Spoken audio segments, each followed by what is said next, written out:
আসসালামু আলাইকুম। আশা করি সবাই ভালো আছেন। আলহামদুলিল্লাহ আমিও ভালো আছি। সকাল সকাল আপনাদের মাঝে আমি লাবণী উপস্থিত হয়ে গিয়েছি। জানি না আমার কথা আপনাদের কাছে কেমন লাগবে। সকাল গিয়ে রাত হয়ে, রাত গিয়ে সকাল হয়ে, তেমনই ঘড়ির কাঁটা ঘুরতে থাকে, সময় কারোর জন্য অপেক্ষা করে না।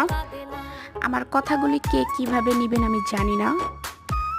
তো আমি যেটা বলবো, আপনি যাকে ভালোবাসবেন তার হাতটা ভুলেও ধরবেন না।